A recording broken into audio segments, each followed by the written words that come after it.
Estamos acostumbrados a ver exposiciones en el interior de lugares emblemáticos, pero siempre hay alguna que se sale de la norma, como esta que estáis viendo y que podéis disfrutar en la fachada de la Diputación Provincial de Albacete. En formato de 16 lonas de gran tamaño, la exposición recoge protagonistas, momentos y piezas icónicas de este sector emblemático de Albacete. Forma parte del programa Enredarte de la Diputación para, desde la mano del Museo Cuchillero, recorrer otras localidades de la provincia con el fin de hacerlas partícipes de la historia y del arte que encierra esta tradición.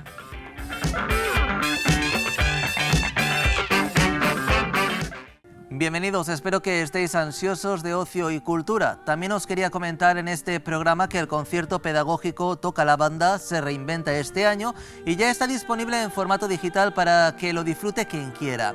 La verdad es que ha quedado muy chulo y es una auténtica pasada.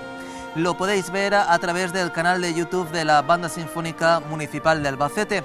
42 minutos intensos, 6 piezas musicales y más de 90 personas participan en esta edición de Toca la Banda, en la que se fusiona la música dirigida por Miguel Vidagañ con la danza del Conservatorio Profesional de Danza José Antonio Ruiz. Los cantantes Germán Escaso, Rosalén y Juanma Cifuentes también son los protagonistas en Toca la Banda con las manchegas que se hicieron virales en el peor momento de la pandemia y versiones de canciones muy conocidas.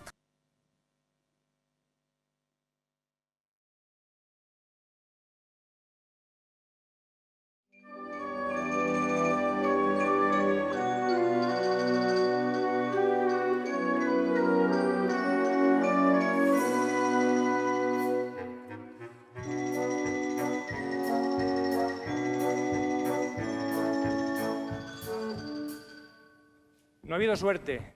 Nadie se ha animado a cantar. Vamos a darle otra oportunidad.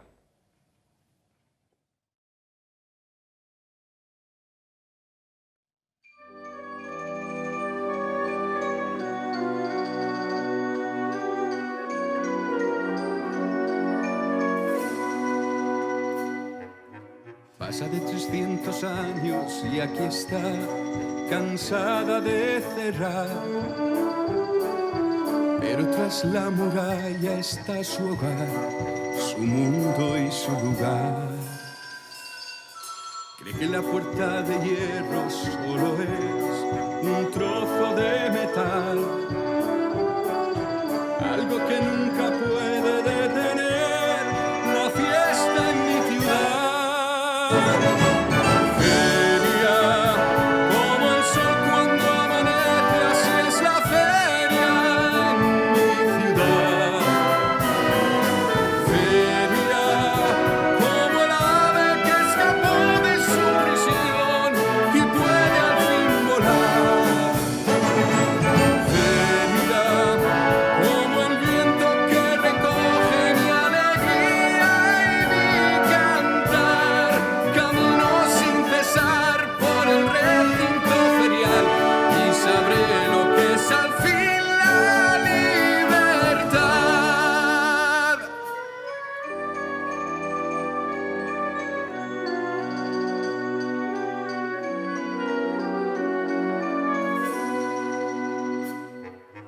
Todo el mundo en la región alguna vez la vino a conocer. Millones de personas acogió y las enamoró. Esperando abrir sus puertas, ella está con ganas de bailar. Quiere que Albacete venga a celebrar su fiesta una vez más.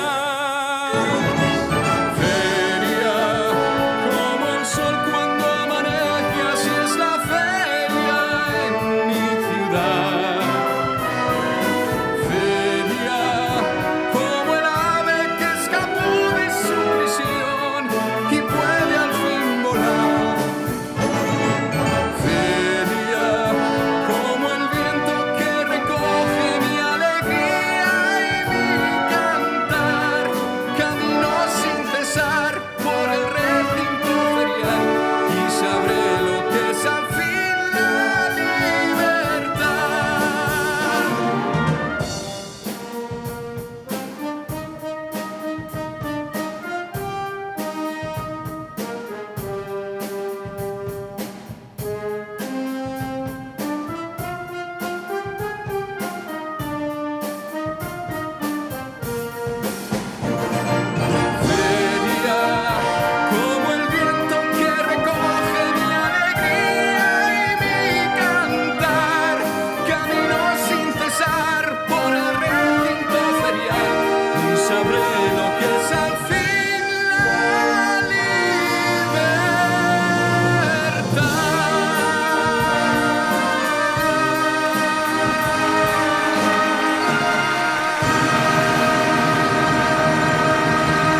Bueno, continuamos con Óscar Martínez, que acaba de publicar este ensayo narrativo, Umbrales, o un viaje por la cultura occidental a través de las puertas. Y como siempre aquí en A Pie de Calle contamos con el autor para que nos lo explique todo. ¿Qué tal, Óscar? ¿Cómo estás? Hola, muy bien, encantado de estar aquí. Bueno, yo también estoy feliz de que estés aquí, que nos expliques pues qué se encuentran al atravesar estas puertas. Pero antes de nada, me gustaría que la gente supiese que, según El País, en un ranking que ha hecho, estás entre uno de los autores que hay que seguir sí o sí. Bueno, ¿qué se le pasa a uno por la cabeza, por el cuerpo, por el estómago cuando apareces en un ranking de un periódico nacional tan importante, Óscar? Bueno, eso fue una sorpresa, la verdad. Eso hay que decir que eso es todo labor de la editorial.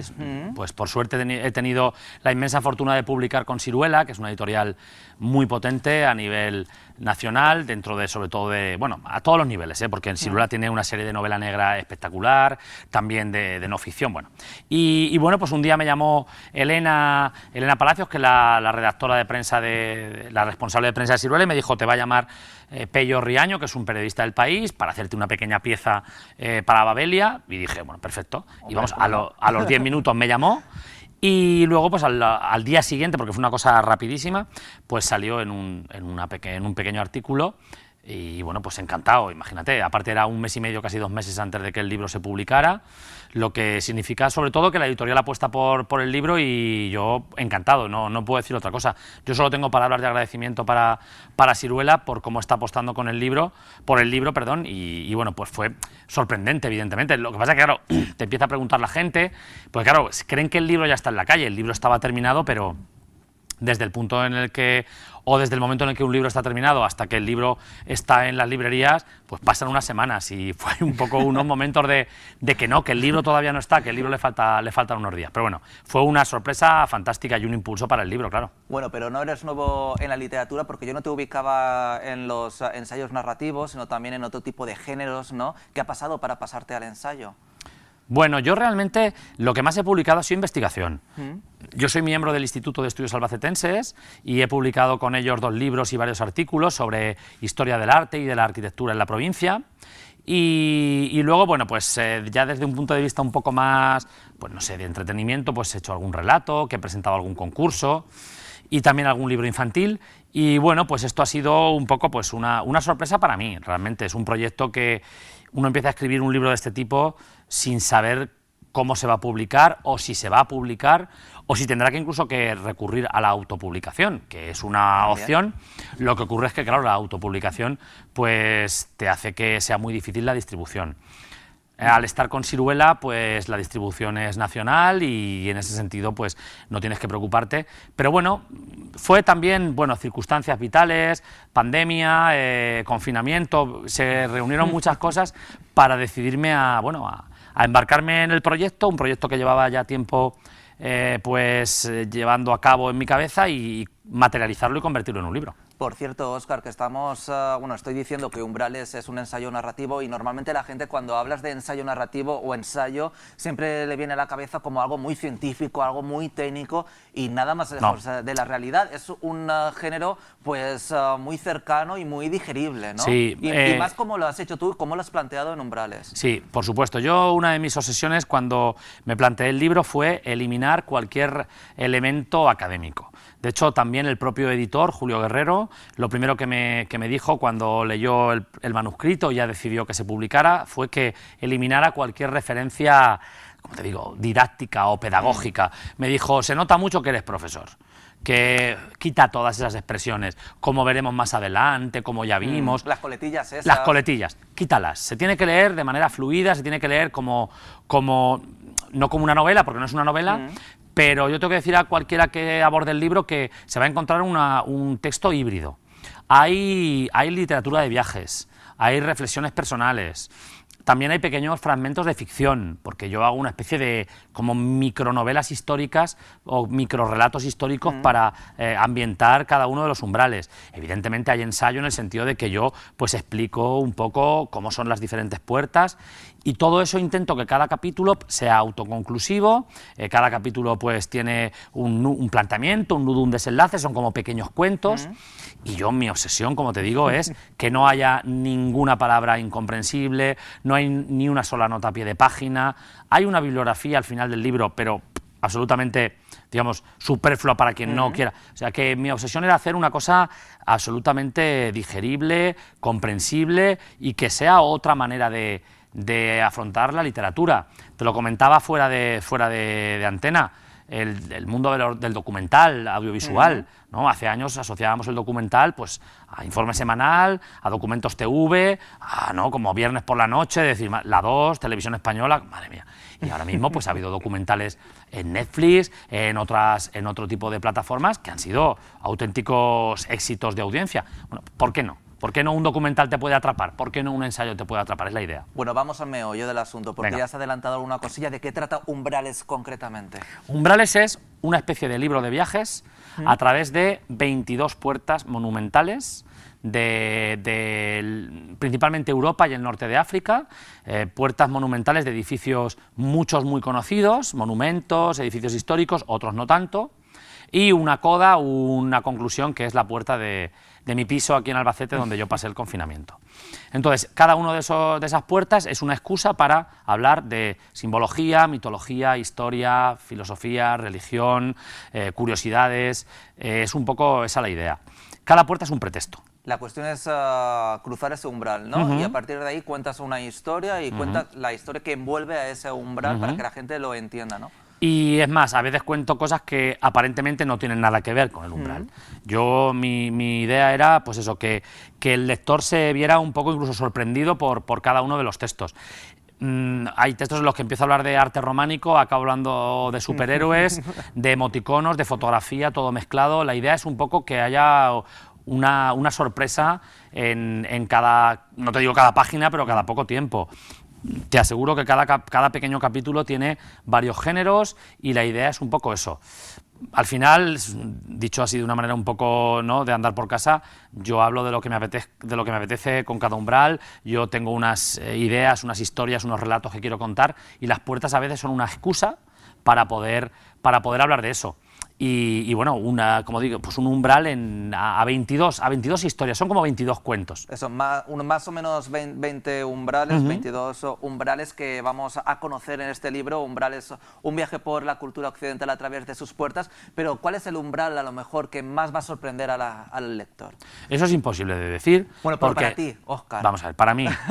Porque la gente supongo que cuando lea los 22, pues la historia a lo mejor que envuelve a ese umbral, el pretexto que has utilizado, pues a lo mejor puede llegar más, puede llegar menos, cada una de esas historias. Pero para ti, con la que más a gusto has estado a la hora de escribirla, con la que más vibraciones buenas te ha transmitido. Vamos a ver, hay umbrales, hay puertas, monumentos y edificios muy conocidos. Hay otros que no, porque hay gente que echa de menos. Hombre, ¿cómo no hablas del Pórtico de la Gloria de la Catedral de Santiago? Porque no, pero es aposta. O sea, ha sido totalmente a propósito. No quiero hablar del Pórtico de la Gloria porque quizá mucha gente lo esté esperando. O de la Puerta de Alcalá, o de la Puerta de Brandenburgo en Berlín. No. Ahora, no, es muy difícil de decir. Si a mí tú me preguntas por un umbral favorito a nivel arquitectónico, te diría uno. Te puedo decir el umbral que fue clave para el desarrollo del libro, fue el umbral del Pabellón de la Secesión en Viena. Que ¿Por qué? Porque ¿Fue clave? Escribiendo ese capítulo encontré el tono del libro, que es muy difícil. Yo empecé a escribir hace ya año y pico, 2, y escribí uno de los capítulos de una puerta que al final no acababa entrando en el libro, y quedó excesivamente académico, aburrido e insufrible. Y aún así, como uno lo escribe, dice, pues no está tan mal. Y yo se lo di a leer a gente muy cercana y por suerte me hicieron una crítica constructiva y me dijeron, esto no nos gusta. Estos son buenos amigos. Efectivamente. ¿Vale? Fueron sobre todo mi padre, mi madre y mi pareja que me dijeron, no. Mi padre me dijo, me ha aburrido, y me dijeron, esto no nos gusta. Y estuvo muy bien, porque si no me hubieran dicho eso, seguramente no estábamos aquí hablando ahora tuyo. Entonces, eso me obligó a aparcar el proyecto porque no encontré el tono. No encontraba realmente lo que a mí me apetecía. Y con el umbral del Pabellón de la Secesión en Viena encontré el tono y fue muy importante. Ahora, si tú me preguntas por lo que yo voy oyendo, que realmente el libro lleva no llega a una semana, semana y pico en las librerías, creo que hay un umbral que llama la atención, que es el segundo umbral del libro, que es el umbral del Dolmen de Antequera, el dolmen de Menga en Antequera, que es un espacio fascinante, que a pesar de que está ahí en Málaga, hay mucha gente que desconoce, y quizá también porque a lo mejor es el principio del libro y a lo mejor la gente pues lo coge con más ganas, y yo sé que es un umbral que a mucha gente, un capítulo que a mucha gente le ha llamado la atención. Yo intento que todos tengan algún tipo de interés, pero sí que es cierto que a lo mejor hay alguno que por originalidad o por poco conocimiento a lo mejor general, pues llama más la atención. El de Menga creo que es uno de ellos. Yo le tengo mucho cariño al umbral de Bomarzo, el Sacro Bosco de Bomarzo, que está más al final del libro, y a ese de la Secesión, que es el último o el penúltimo también. Pero bueno, yo tengo que decir que he intentado que todos sean atractivos e interesantes. Por cierto, Óscar, ¿por qué no has incluido ningún umbral de Albacete? No Albacete capital, sino de la provincia de Albacete, o en fin. Pues mira, no porque no sean interesantes ni importantes, eso es lo primero. Tampoco por esnovismo, por decir, fíjate, ¿no? Este chico que de Almansa, de Albacete, que... Para nada. De hecho, yo tengo un libro con el Instituto de Estudios Albacetenses que prácticamente el 80% del libro está dedicado a una puerta de un palacio de Almansa. O sea, la llamada Casa Grande de Almansa, yo tengo un libro casi entero para esa puerta. ¿Por qué no? Pues porque, como digo en el final del libro, este libro fue escrito prácticamente durante el confinamiento. Casi yo lo empecé en marzo y lo acabé en agosto. Y yo creo que todos durante el confinamiento del año pasado queríamos, de una manera u otra, viajar, evadirnos, salir del lugar en el que estábamos. A cada uno nos pilló en un sitio. Hay quien le pillaría en su pueblo, hay quien en su ciudad. A mí me tocó en Albacete, lo pasé con mi pareja, estuve bien, encantado, no tuve problemas a nivel laboral, pero yo creo que todos, ¿no?, con la cabeza queríamos salir. Entonces para mí este libro fue una especie de viaje mental, de viaje literario, investigar, buscar referencias. Y pues, ¿qué queréis que os diga? Pues me apetecía viajar lejos. Y entonces pues me fui mentalmente a Egipto, me fui a Viena, me fui a Roma, y pues en ningún momento se me ocurrió pues hacer la Puerta de Hierros o la entrada al pasaje Lodares, que son puertas interesantísimas que hubieran tenido a lo mejor cabida en un libro de este tipo, pero mi cabeza me llevaba lejos. Y de hecho, umbrales o puertas españolas hay 7, 8 de 22. Extranjeros hay muchísimos más, porque mentalmente yo creo que, por lo menos a mí, lo que me pedía el cuerpo era viajar y salir de donde estaba, y al final creo que donde estábamos todos lo sentimos un poco como una prisión, ¿no? Entonces necesitaba evadirme. Y ya para finalizar, aparte de los umbrales que has nombrado, por ejemplo, el umbral que le dedicaste casi medio libro o más de medio libro de Almansa, o del pasaje de Lodares, o la Puerta de Hierros, etcétera, etcétera, que son muy conocidos, ¿habría algún umbral de la provincia de Albacete o de Albacete capital que a lo mejor no es tan conocido y que sería digno de ver? Bueno, hay muchísimos. Hay que pensar que cualquier gran edificio o monumento, las puertas siempre han sido muy cuidadas en los edificios. Quizá no tanto en los castillos, porque los castillos son edificios defensivos, pero cualquier iglesia, cualquier templo, cualquier palacio, pues así lo es. Por citarlo, el umbral que me refiero a Almansa es la fachada a la puerta de la llamada Casa Grande del Palacio de Alonso de Pina. Pero aquí, pues no sé, la fachada de la Posada del Rosario es una puerta fantástica. El propio, como digo, los accesos al pasaje Lodares, la Puerta de Hierro. Siempre hay puertas en cualquier ciudad y en cualquier provincia que podrían ser interesantes. Se me ocurre en Alcaraz, en La Roda hay alguna portada interesante también. O sea que umbrales hay muchísimos, y puertas... Viajar. Y viajar, por supuesto. Sí. Es que más que nada es que abres una puerta, nunca mejor dicho, para viajar por la provincia de Albacete, para ver umbrales, que también tiene su turismo, en fin, que puedes... Por supuesto, por supuesto. Hay que viajar.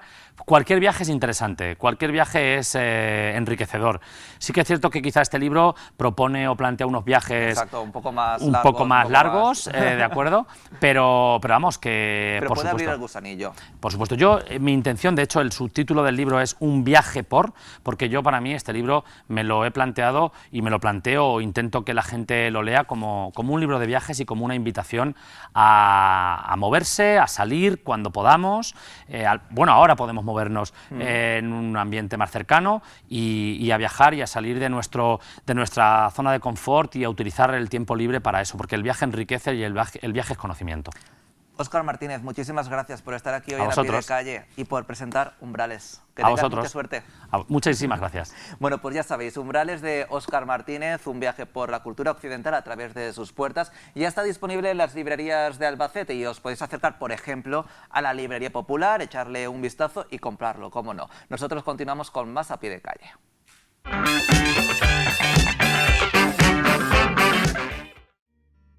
Albacete no se olvida de organizar este año la Semana Solidaria de Cooperación para el Desarrollo. La Comisión 07 celebra el 25 aniversario de estas jornadas con un programa de actividades culturales. Una semana que en sus bodas de oro resurge como un ave fénix para recordar a todos los ciudadanos su responsabilidad con los países más desfavorecidos y la necesidad de colaborar que todos tenemos a nivel colectivo e individual. La programación comienza el lunes 17 de mayo con una conferencia sobre África en tiempos de COVID-19 impartida por José Naranjo. Desde luego lleva una trayectoria brillante, dando visibilidad a los problemas que, sobre todo en el continente africano, están padeciendo las personas allí. Para nosotros es un honor. Ya el año pasado quisimos que estuviera, no pudo ser, y este año lo vamos a poder tener de una forma virtual. Él ahora lleva 11 años viviendo en Senegal. Conferencias, cine, espectáculos, exposiciones y sobre todo destaca el reconocimiento solidario de este año a Javier Marcellán. Nuestro Pancho, que lleva pues desde 2006 trabajando por apoyar y ayudar a todas las personas que vienen a nuestra ciudad con la ilusión y las ganas de encontrar aquí un mundo mejor, un trabajo digno. La Semana Solidaria de Cooperación para el Desarrollo también tendrá un hueco en el canal participativo del Ayuntamiento de Albacete en YouTube.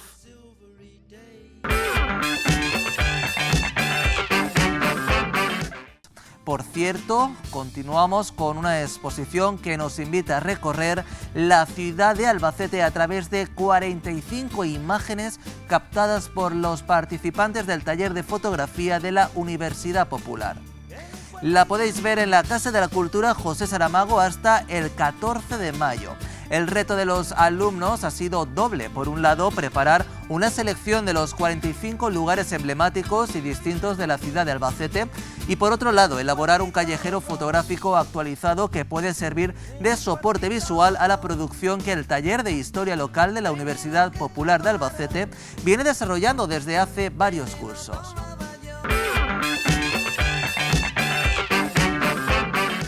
Por fin el cómico JJ Vaquero se puede subir al escenario del Auditorio Municipal después de que su actuación se suspendiese por la pandemia y si no pasa nada será el 15 de mayo.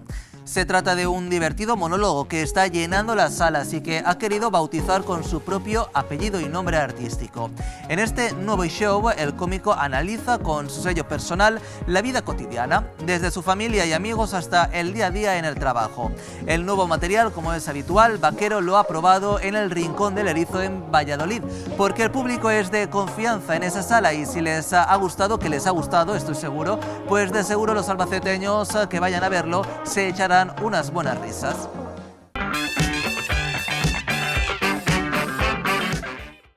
Hoy en A Pie de Calle nos encontramos en el Parque Abelardo Sánchez, un lugar emblemático de la ciudad, también con mucha historia, el pulmón de Albacete, y nos encontramos aquí porque Miguel Garbí, autor de Albacete, ha publicado este cuento, Niño sin nombre, y lo que sucede pues pasa aquí en el Parque Abelardo Sánchez, y el autor está aquí con nosotros. ¿Qué tal? ¿Cómo estás, Miguel? Buenas tardes.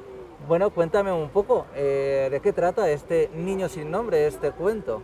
Este cuento es la historia del parque de Abelardo Sánchez, no como algunas personas lo han querido nombrar, que es un libro sobre el parque, no, es un cuento sobre el parque. Y este cuento nació a raíz del nacimiento de mi nieta Carmen, que yo pretendía escribirle un cuento para que cuando fuera un poquito mayor leérselo. Pero no me resultó fácil escribir el cuento. Lo dejé y un día precisamente paseando por ahí por el parque surgió la idea de coger a una serie de personajes que hay en el parque, una serie de estatuas que hay aquí en el parque y darles vida. Entonces pues, es una noche mágica cuando se cierran las puertas del parque a las 12 de la noche. Estos personajes bajan de sus pedestales y se dedican a andar por aquí y hablan entre ellos.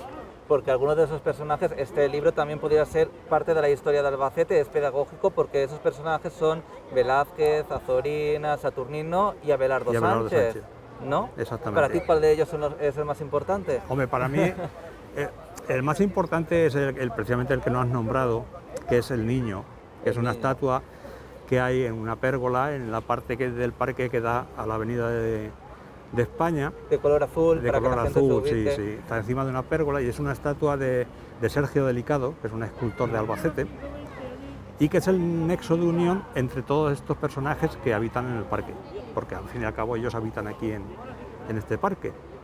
Y él es como nuevo aquí en el parque, el niño sin nombre, Exactamente. y se va encontrando con estos personajes, con estos bustos que también cobran vida y que le van enseñando un poquito, ¿no?, la historia de... Sí, cada uno de ellos comienza un poco hablando de él mismo. Cervantes pues cuenta quién es, Azorín quién es, y los demás personajes igual. Y él va siendo el nexo de unión, y al mismo tiempo que ellos cuentan su vida, también van contando parte de la historia del parque, que al final se remata con la mayor parte de la historia, que es precisamente la de Abelardo Sánchez, que fue el que ideó, era un alcalde de Albacete y fue el que creó el parque. ¿Tuviste claro, Miguel, desde un principio que este niño que está en una pérgola, para que la gente se ubique enfrente más o menos del instituto de color azul, fuese el protagonista de este cuento? Sí, lo tuve claro porque había que tener un nexo de unión entre esos personajes, porque esos personajes cuando bajan de sus pedestales, realmente el que ellos interactuaran era más complicado si no había un nexo de unión, que precisamente era este niño, que es el que entabla conversación con todos ellos y les hace contar, como él no sabe nada, porque lo dice, me han puesto aquí y yo no sé nada, ni siquiera sabe leer, ni siquiera sabe escribir, no sabe cómo se llama, y por eso entre Cervantes y Azorín le dan el título de niño sin nombre. Por cierto, Miguel, también en el cuento podemos ver diferentes ubicaciones del parque, por ejemplo, el Colegio San Fernando, lugares que han desaparecido, como un refrescante que yo no tenía ni idea que estaba hecho con piedras y demás, donde actualmente está el refrescante más moderno y tal, después del derribo del que había. Incluso enfrente o donde estaba el Museo de Albacete había como una balsa. Una balsa que más que balsa era un estanque, realmente. Un estanque, ¿no? Que también pues, los niños, y no tan niños, también pueden descubrir cómo era antes el Parque Abelardo Sánchez. Sí, yo al final del libro he querido poner unas fotos de todos esos edificios, porque en el cuento se van contando todos los edificios que hay en el parque. Pero claro, los que han desaparecido, pues yo he buscado hacer una serie de fotos y las he puesto al final del libro para que los niños, y los no tan niños, porque a partir de 50 años ya la mayoría de la gente no conoce esos edificios. Claro. Y yo creo que ha quedado bonito pues, el poner un pelín de la historia de cada uno de esos edificios. Por ejemplo, el Colegio San Fernando pues no era un colegio, eso fue un restaurante. Se construyó como un restaurante. No lo sabía. Sí. ¿Y funcionó como restaurante? Sí, se llamaba el Café Buenos Aires. Y luego eso fue una concesión que tuvo durante 10 años, y ese señor cuando cumplió se marchó al extranjero, no sé si fue a Venezuela o a Cuba, y tuvo diversos usos, entre ellos fue el cuartel de la Policía Armada. Y luego fue un colegio del Frente de Juventudes, en la época que existía la Falange, y luego ya pasó a colegio con el Ministerio de Educación. ¿Hay alguna cosa del Parque Abelardo Sánchez que haya cambiado y que tú la eches de menos? Bueno, el estanque que se decía el estanque de los patos, que era precioso, entonces cuando se ubicó allí el Museo Provincial, que yo no entendí nunca, y digamos un poco lo critico en el cuento, porque había muchos sitios, cuando se construyó ese museo, la parte de al otro lado de la calle eran solares, o sea que ya podía haber construido allí y no haber quitado parte al parque. Y hay un estanque precioso, yo lo llegué a conocer. Sí, desde muy niño lo llegué a conocer y era precioso. Bueno, ahora nos tenemos que conformar con uno más pequeñito. Exactamente. Bueno, en fin. Sí. No tiene nada que ver. Además, que aparte de este cuento, que que cuenta la historia del Parque Abelardo Sánchez y que recorre algunos de los puntos más importantes. También tiene pues unas ilustraciones hechas por tu hermana, creo, Sí, ¿no? mi hermana María Luisa, sí. Incluso la portada también, La que está portada, esta cruz de término. La cruz refleja un cuadro de mi hermana. Es una foto de un cuadro de ella, que es la cruz de término, que también estaba aquí ubicada en el parque y que ahora está guardada en el Museo Provincial. Una cosa, dime. No, cuéntame. No, que una cosa muy importante, Miguel, es que yo creo que en la mayoría de los libros que escribes siempre tiene un fin solidario y este Niño sin Nombre también va a ayudar a los más necesitados, a las familias más desfavorecidas de Albacete. Efectivamente, yo este cuento, desde que nació, lo tenía claro que se lo quería donar a alguna institución o a una asociación, como era un cuento, pues de niños con problemas. Mi idea básica era buscar un patrocinador que hiciera una serie de ejemplares, pagase o imprimiese una serie de ejemplares y regalárselo a esa asociación para que ellos lo vendieran y se financiaran con ese importe. Yo he hecho gestiones y al final no he conseguido que ninguna asociación con niños con problemas haya querido vender el libro. En consecuencia, pues yo decidí editarlo yo por mi cuenta y vender el libro y el dinero dárselo a una institución muy querida en Albacete, que es el Sagrado Corazón de Jesús, más conocido por el Cotolengo, que en este momento pues necesita muchísima ayuda porque la situación que está viviendo España, ¿no? y lógicamente Albacete, pues necesita muchísima ayuda. Entonces pues yo pensé que en mi modestia pues colaborar con la venta de este libro y llevarles el dinero y que con ese dinero pudieran dar de comer a X personas. Sobre todo ahora que con la pandemia se han duplicado las colas de la gente que va a comer al Cotolengo y son impresionantes. Es impresionante. Es impresionante. ¿Está en la librería popular? Está en la librería popular. De momento, si en algún momento dado pues alguna librería más quiere venderlo, pues por mi parte no hay ningún problema. Pero de momento en la librería popular. Y ya para finalizar, Miguel, para resumir un poco la esencia del Niño sin Nombre, dame un titular para que la gente se quede la miel en la boca y diga, oye, pues yo quiero conocer un poco más sobre el Parque Abelardo Sánchez y si tengo niños, que es fundamental, también quiero que conozcan lo que era el Parque Abelardo Sánchez y lo que es en sí el Parque de Abelardo Sánchez también ahora. Bueno, pues el libro te voy a dar el titular, que es Un cuento para niños de 7 a 99 años. Qué bien, me gusta lo de 99 años. Sí, porque es que muchas personas van a descubrir cosas que no sabían del parque. Y los niños pues bueno, van a tener una referencia de lo que es su parque, que es un parque también muy, muy popular en Albacete, y bueno, pues van a descubrir esos personajes. Mira, te voy a contar una cosa que creo que no he contado a nadie, bueno, sí, mi familia y demás sí, pero la primera vez que vine a Albacete, y recuerdo que pasé por esta calle, por Simón Abril, con el coche, y lo veía todo tan verde, que digo, ¿qué parque más grande tiene Albacete? O sea, me quedé como maravillado y hasta que no pude entrar tenía algo por dentro que decía tengo que entrar para ver cómo es y demás y la verdad es que no me defraudó porque creo que cada vez que entro al Parque Abelardo Sánchez, y yo creo que también te pasará a ti o a cualquier persona, siempre descubre algo nuevo, algo que no ha visto. Sí. Ahí sí, hay rincones que por muchas veces, yo tengo 65 años ya y llevo viviendo en Albacete 60 y yo la verdad es que cada vez que vengo descubro algo nuevo. Algún rinconcito, alguna cosa, de verdad que es un parque muy bonito y que pocas ciudades tienen, ¿eh? Sí. Hay ciudades que tienen lógicamente, Madrid, pues tienen el Retiro, pues, pero hay otras ciudades que no tienen este parque. Bueno, Miguel, muchísimas gracias por abrirnos las puertas del parque realmente en este cuento de Niño sin Nombre que, bueno, es un pedacito ya de la historia. Yo creo que sí, de Albacete. Yo creo que sí. Y muchas gracias a vosotros, a Visión 6, por haceros eco del libro y que pueda tener una difusión y que se incrementen las ventas. Pues espero que sí. Por cierto, que si queréis comprar este cuento Un Niño sin Nombre, no solo para que sus hijos conozcan, o mayores también, cómo es el Parque Abelardo Sánchez, cómo era el Parque Abelardo Sánchez a través de un cuento magnífico con protagonistas como el Niño sin Nombre, Velázquez, Saturnino, Azorín, Abelardo Sánchez, pueden comprarlo en la librería popular y lo que se recaude se destinará al Cotolengo, que la verdad es que hacen una función solidaria, benéfica, primordial aquí en Albacete. Así que les invito a todos a que vayan a la librería popular y compren Niño sin Nombre.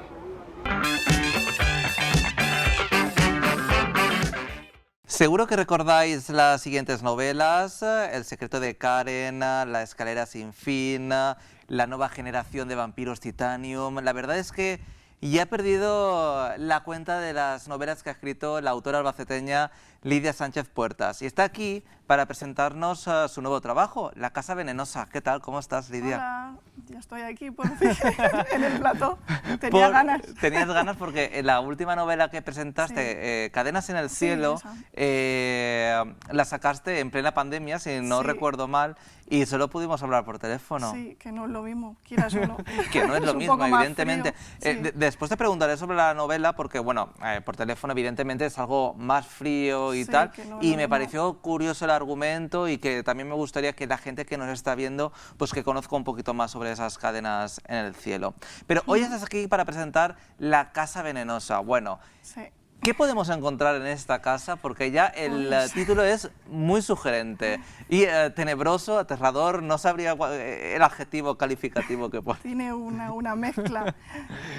La historia trata de una casa, como por eso el nombre, que está en las afueras de Roma y circulan muchas leyendas acerca de ella, de que todo el que osa entrar en ella pues desaparece y ya no vuelve a salir.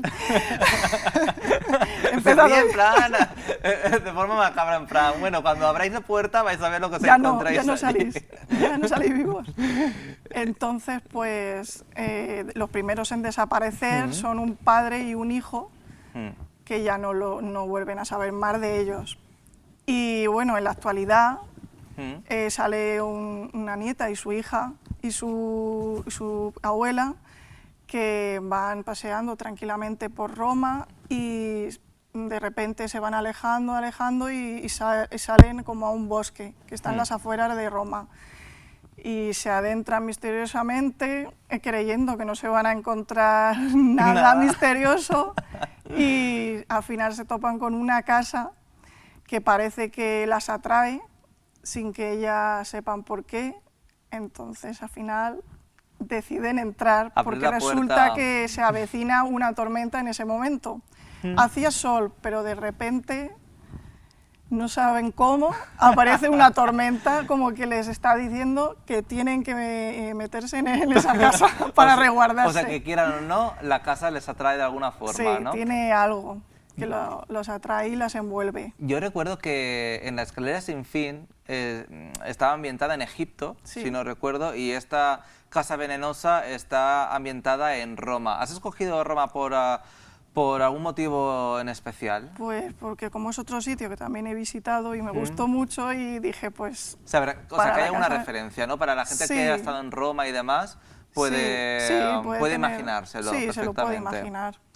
Bueno, también La casa tenebrosa. Bueno, me estoy imaginando ya la casa solo con la portada que da miedo y que no sé, que da miedo, pero a la vez te despierta curiosidad, ¿no? Sí. Esa casa, Lidia, ¿existe en realidad? No tiene por qué tener una maldición en sí, pero ¿te has inspirado en alguna casa, Lidia? Pues sí, es como bueno, ahí en las afueras de allí de Roma hay como villas gregorianas. ¿Sí?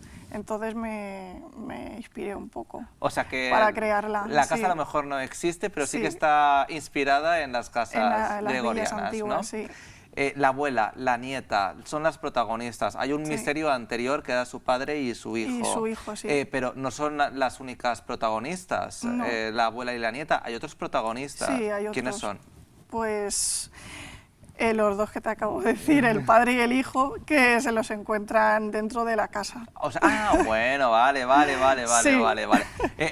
Normalmente en estas historias, Lidia, también hay un componente romántico, alguna chispa. Sí. ¿También has jugado con eso? ¿Has coqueteado? Sí. Y además en este tengo que decir que tiene mucho romanticismo. Le pasa como la trilogía El secreto de Karen, creo. De todas formas, es un relato... de terror, ¿cómo podríamos, en qué género podríamos englobarlo? Porque yo sé que tú sueles tocar muchos palos, fantasía, cosas. Terror, temas alienígenas, incluso con Humaraña, creo que fue. Es que ha escrito tanto, 8 ha escrito, este es el octavo.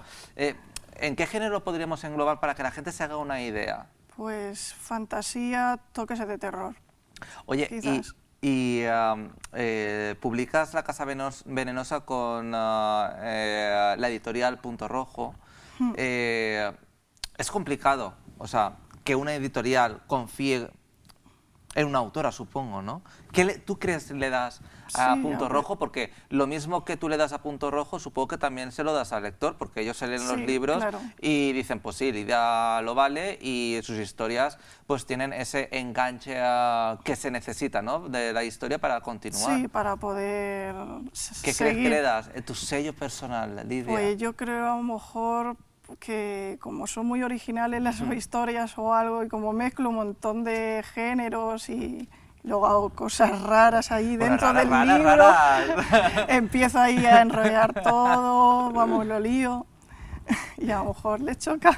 Bueno, La Casa Envenenada, ¿cuándo Sí. empezaste a escribirla? ¿Cómo te llegó la historia a tu cabeza y cómo la trasladaste al papel? Pues La Casa Venenosa, la verdad es que la empecé a escribir cuando el primer libro de la trilogía. Parece un poco... De eso ya hace años, ¿no? Pero sí, ya hace años, pero la empecé a escribir durante el primer libro de la trilogía. Lo que pasa que decidí ¿No te cuajó o dejarlo. algo? No sé, decidí que tenía que dejarlo para Madurar un poco la idea, madurar ¿no? la historia, porque no la tenía del todo tampoco clara. ¿Y de eso cuántos años hace? Porque de la trilogía... 8 8 años ya. Bueno, de tus primeros libros y... Sí. Este podría haber sido tu primero, ¿no? Y Sí, es tu podía haber octavo. sido. ¿De qué libro, de los 8 que has escrito, cuál ha sido para ti el que te ha dado más alegrías? Pues, hombre, la trilogía, como es el que lleva ya más años en el mercado, pues la verdad es que... La verdad, ese es el que más te ha a lo dado mejor más es el que alegrías, más, ¿no? sí. Bueno, pero te iba a decir, ¿y Pero cuál todos, es? en general, Todos en todos. general. Hombre, es que al final Cada todos uno son tiene como su- un hijo, ¿no? Sí, son como mis hijos. los artistas, los cantantes que dicen, ¿con qué canción? Dice, pues que todos son, no sé, Son parece mis que haya hijos. salido de mis entrañas, son mis hijos. Claro, son mis pequeñines, es que... La Casa Venenosa es tu último libro, pero como he empezado la entrevista durante la pandemia, esos meses tan duros Sí. que vivimos, no pudiste acercarte aquí al plató y estuvimos hablando por teléfono, una pequeña entrevista también en el Sí. programa. Y presentaste tu anterior novela, que ahora se me ha ido el nombre, Lidia. Cadenas en el cielo, que tiene nombre un poco. Cadenas en el cielo. ¿Nos puedes recordar de qué trata? Porque yo sé que también era un libro con buen argumento, en el que se mezclaba fantasía, romanticismo y también un mundo completamente nuevo, Sí, donde un distópico. gobierno hacía de las suyas. Sí, la verdad es que sí, era muy, muy Cuéntanos un torcido. poco para ya recordar un poco también a la gente tu último libro, quiénes eran los protagonistas y qué trataba exactamente Cadenas en el cielo. Pues Cadenas en el cielo, bueno, se sitúa en el 6040, casi nada, Casi nada. cuando resulta que los recursos de la tierra empiezan a escasear, entonces crean una alternativa para poder continuar. Y entonces son unos insectos los que crean, que esos propios insectos, cada parte de su cuerpo es como un recurso natural. Es un poco extraño. Bueno, pero... Pero al crearlos, lo que no saben es que se les va a volver contra ellos. Entonces empiezan a destruir todo lo que tiene vida, destrozan todas las ciudades. Entonces tienen que ponerse en comunicación todos los gobiernos del mundo para crear una alternativa para los supervivientes. Y es crear una ciudad flotante en el cielo, que se llama Cadenas en el cielo. A mí lo que me fascina de Lidia es la capacidad de creatividad que tiene, ¿eh? O sea, es que me fascina y no sé... creo que se lo pregunto casi siempre de dónde sacaste esa imaginación y es que, de verdad, crear una historia desde cero, un mundo desde cero, porque siempre te puedes basar en algo, o, Sí, por ejemplo pero- aquí en Roma o lo que sea, o en Egipto, y de ahí crear una historia, pero crear un mundo desde cero Sí, es me un parece poco complicado sí. y tenerlo todo muy bien atado Sí. para que el lector no se pierda y Claro. que sea todo coherente. Claro, y que puedas unir todas las piezas, que no te queden nada así suelto que digas esto no lo entiendo o por qué lo ha Exactamente. puesto. Bueno, ya para ir finalizando, Lidia, siempre me gusta preguntarte por tu futuro, porque yo sé que siempre estás dándole vueltas a la cabeza y demás, Sí. y siempre tienes historias que contar. No sé si ya has empezado con tu próximo... Bueno, seguro, vamos, estoy segurísimo que ya has empezado. ¿Puedes adelantar algo? No digo que me digas el título ni nada. Bueno, te puedo decir el título. ¿Sí, ya también? que ¿Ya lo sí, tienes? se llama Odiseo. ¿Odiseo? Sí, es futurista y del espacio. No tiene nada que ver, ¿habéis visto? No tiene nada que ver, Bueno, vamos. es que me encanta por la capacidad que tiene Lidia, de verdad, de crear historias. Sí, y aparte de ese, tengo también otro, aunque solo estoy tomando apuntes, se puede decir, y es la continuación de la trilogía. Se va a llamar In Tempo. ¿De la trilogía de Karen? Sí. Ah, qué bien, entonces. Sí. Entonces la gente que haya leído la trilogía, que Sí. es mucha... Bueno, que la pueden leer aparte, se Bueno, puede la pueden decir. leer, es como una continuación, secuela, pero no ¿no? Una continuación, Sí. un spin-off, vamos Sí, a llamarlo algo así, ¿no? Bueno, pues tenemos a Odiseo y... In Tempo. Y Tempo. Pues nada, Lidia, muchísimas... Ah, por cierto, antes de despedirnos, quiero resaltar una cosa, Sí. por favor. Lidia va a estar el 14... Sí, el 14. El 14 de mayo a las 6:30. De 6:15 a 8:30. De 6:15 a 8:30, Lidia Sánchez va a presentar La Casa Venenosa en la librería Erso, Sí, en el lo que centro pasa de es que hay que Albacete. coger cita. ¿Es por cita? Sí, es por cita, para Vale, que bueno, no pues, se acumule la gente. Deciros que por favor pidáis cita. Ya sabéis que las medidas COVID son muy Claro, estrictas y lo principal es la salud, así que por favor acercaros a la ERSO para pedir cita o llamar por teléfono, comprar el libro y que os lo firme Lidia, y ya le preguntáis alguna curiosidad Sí, o cualquier cosa de cualquier que- libro. Oye, y si tenéis otro libro de Lidia y también tenéis La Casa Venenosa, os acercáis, que También. estoy seguro de que os lo firma y os Sí, pone una yo dedicatoria. con todo gusto. Bueno, pues ya lo sabéis, el 14 de mayo de 6:15 a 8:30, Lidia Sánchez Puertas está presentando en la ERSO La Casa Venenosa. Lidia, muchísimas gracias, de verdad. De nada, a vosotros. Nosotros, pues nada, aquí dejamos a pie de calle, pero ya sabéis que si queréis venir al plató, nos podéis llamar al 967-240648 o enviarnos un correo electrónico a piedecalle@vision6.tv. Nos vemos el miércoles que viene con más cultura, más ocio de la provincia de Albacete, aquí en Visión 6 Televisión y solo en A Pie de Calle. Chao.